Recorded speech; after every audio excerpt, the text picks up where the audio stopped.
Now, new warnings over cybersecurity and the growing cyber war between the U.S. and China. U.S. officials charging members of a shadowy unit in the Chinese military, accusing its agents of stealing trade secrets from American companies. Pierre Thomas is back with the dramatic details.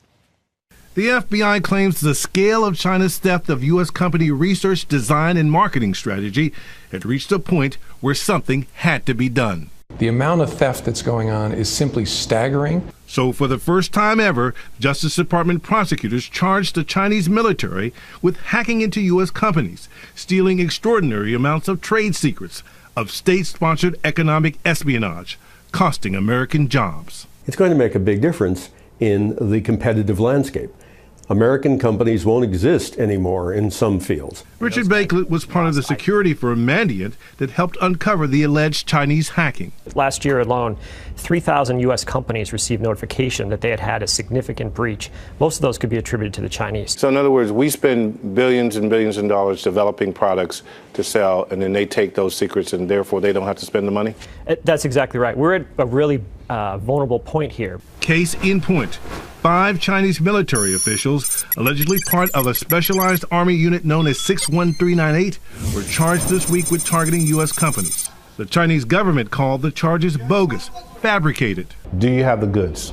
We would prove beyond a reasonable doubt to a jury of 12 who would agree unanimously that this conduct was done by these 5 guys. It's a delicate line for the U.S. after Edward Snowden revealed the U.S. engaged in its own spying against our own allies. Some critics of what the U.S. government did on Monday in charging these military officials would say, look at what the NSA is doing. We're spying all the time. Isn't this hypocrisy?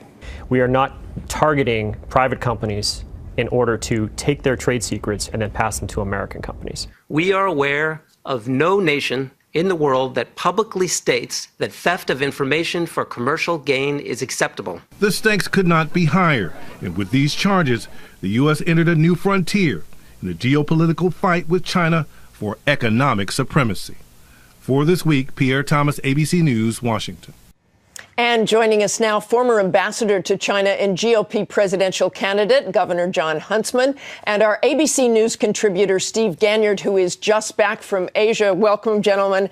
Governor Huntsman, I want to start with you. You were also the co-chair of the Commission on the Theft of American Intellectual Property. One of the things the commission found was, quote, the American response to date of hectoring governments and prosecuting individuals has been utterly inadequate to deal with the problem. So what good does this indictment do? Is the Obama administration doing enough? Well, it's been a problem for probably 40 years, which is to say the whole length of the U.S.-China relationship formally. And it ratcheted up about, I'd say, 8 years ago with the creation of this PLA unit, 61398, and the systematic development of indigenous innovation, which is to say picking winners locally in the Chinese economy. So we have a real problem today, and we assessed theft of intellectual property as costing the United States roughly $300 billion per year. So that's all, everybody combined. I'd say China's probably 70% of that number.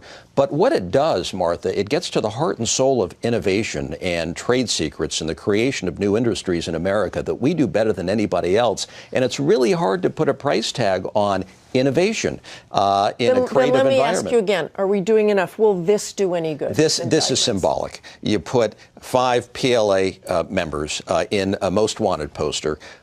We're not going to make any headway on this until such time as we really target market access in this country and to say, what is it that China wants more than anything else? They want access to our market. They want to go public on our stock exchange. They want access to our banks and our financial services. And at some point, we have to start getting serious about how we respond beyond just the symbolic measures. And while this will ratchet up the level of discussion, I don't think it's going to do much to really stop the activity that's going on. Steve, you heard in Pierre's piece, and you know this well, Edward Snowden revealed that the U.S., of course, was spying on China and cyber spying. So what's the difference between what the U.S. is doing and what China's doing. Right. So what the administration tried to do this week is make a moral and legal distinction between what we do in terms of spying for national security and what the Chinese do, which is spy for national security and for profit. So there's a big difference here between stealing intellectual property and protecting your country.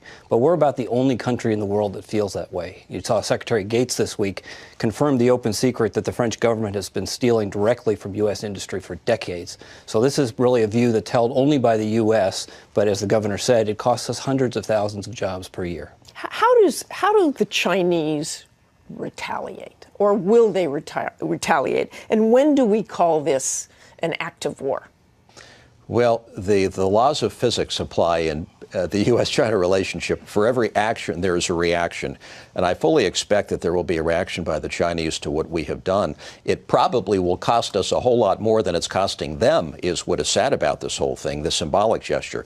We need to be very fastidious in differentiating espionage, country-to-country espionage and spying from the theft of intellectual property rights in innovation. We don't do a very good job in differentiating those two, but we've got to keep them in different silos. We take the espionage part and put it over here and say, we'll figure out the red lines between our countries, and if you cross them, you have a certain penalty to pay. But in the meantime, let's work on this serious economic issue, which is theft of intellectual property rights, and begin to determine the price that people will pay. The government can really only do so much to protect private industry. So we get cyber mercenaries, Steve. What happens now for these companies to actually try to protect themselves? That's right. There are real limits to what the U.S. government can do.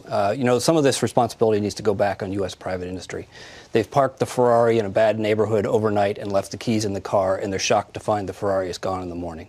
So the real fight here is between private industry, those who would steal, whether it's transnational groups, whether it's countries that would steal from them. But there's no Marine Corps in cyberspace. And so there's going to have to be a deliberate effort, and whatever you want to call it, active defense, do you want to call it hacking back? I think we're only about to hit the cusp of where private companies are going to have to hack back.